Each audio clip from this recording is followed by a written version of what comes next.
hard. They're very, very well coached. They grind out wins, and it's a tough way to play sometimes because you have to rely on sets and individual play, but they have individual players that are very, very good. So if you notice, like, their two best players seem to take all the shots. That's a sign of good coaching, and they do play very, very hard. So congratulations to them on a good year.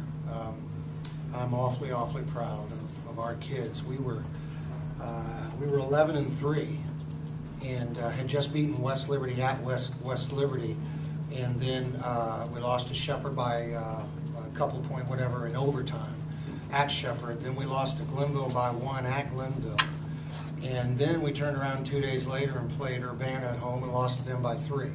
And we were 11-6, and it could have been a negative turning point in our season.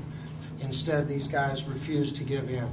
And these last 3 weeks, we have played at an extremely high level. And I attribute 95% of all of that to our players. We have very good players. So I congratulate them as well. Questions? Caitlin Snyder, yesterday you told me another chance to make a memory. How's this memory?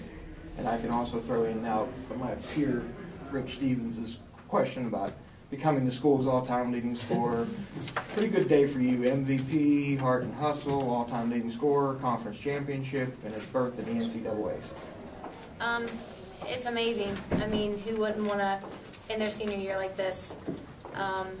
It's much more memorable, I think, so than my freshman year. The team that we have is outstanding. I don't think that you could say that any team in this conference has better team chemistry than us. And I mean that with everything in me. So to go out with a team like this is phenomenal.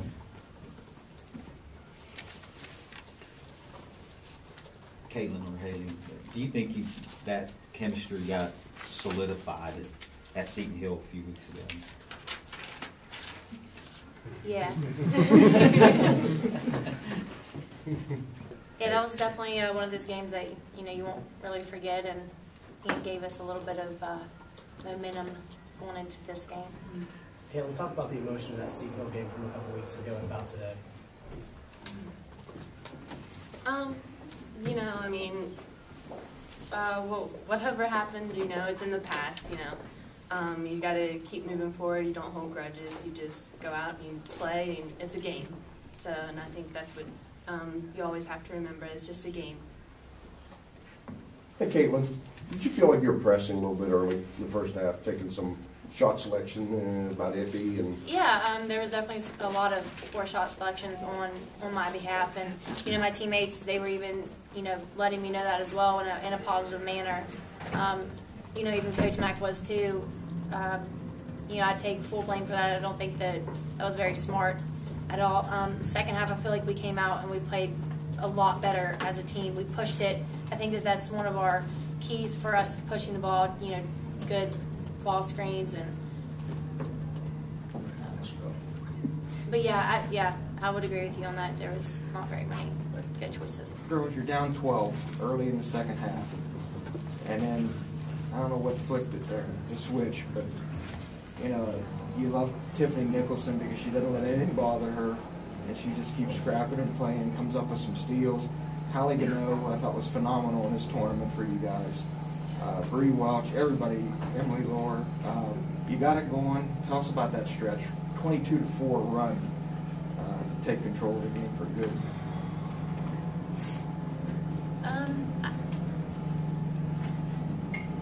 Did anything change during that stretch? I don't really remember. I remember everything starting to click for us. That that feeling that you get when it's like, okay, we're finally starting to click, we're pushing the ball. The defense was going well, our offense, and we were executing our plays well.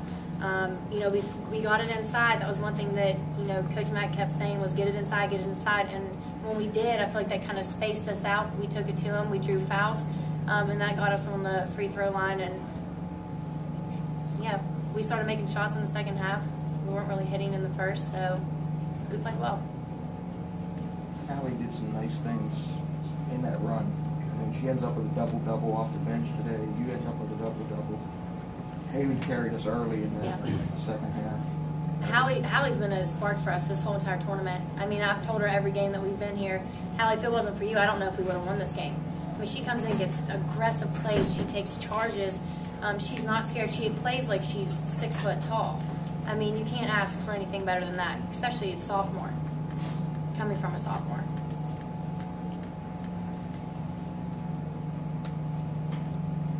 Coach, coming out of halftime, I think you guys immediately went turnover and then they hit a couple baskets and you called that timeout. That was part of the plan. Was it? Yeah, we like to, false sense of security is something we work hard on with the other team. I'm sorry, go ahead. What did you say to them there that you didn't say at halftime, or what was the difference?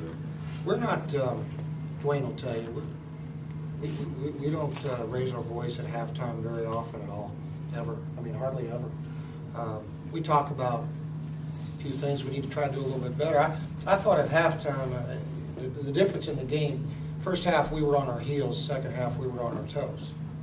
Second half, the way that we defend and the way that they're supposed to defend certain sets and certain basketball plays, if you will.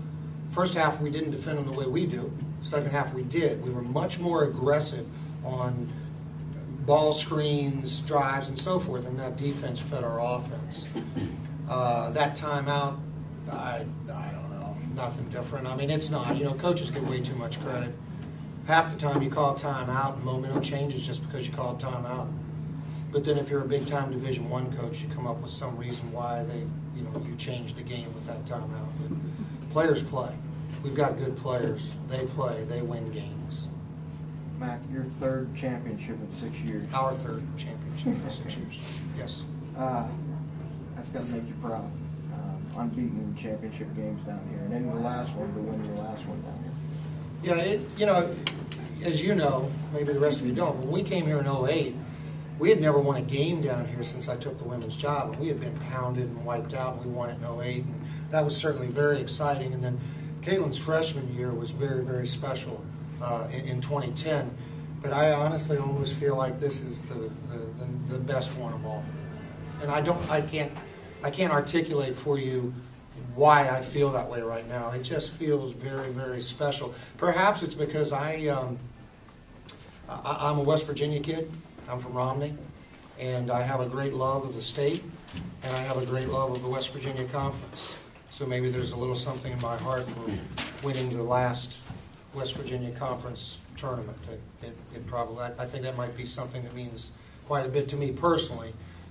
Not as much to these guys because they're not as far into the history of. I've been back in the league 25 years, and it's a special league. It's a really special league, and quite frankly, I hate to see it go. Don't ask me any more about that. I don't want to get in trouble. Anything else for Coach or players? Coach, you punched your ticket to the NCAA Regional. How do you think you match up with the teams that you'll see from the PSAC up there? And I don't care. I really don't care. It doesn't mean we're going to shut her down. If they keep score, we play to win, period. But at this point, I want the kids to really enjoy the moment. You know, the interesting thing is we won't play for about 2 weeks, I think it is. That happened in, was it 2010? Yeah. We had the same exact situation. Because of our girls and boys high school state tournaments, our tournament is now. So it's 2 weeks before we play. So which I'm sure they'll be excited about, we're going to take 2 or 3 days off right now, get our legs and everything back and so forth. I hadn't even thought about what our schedule would be after this game. Past, we're going to the Outback to eat.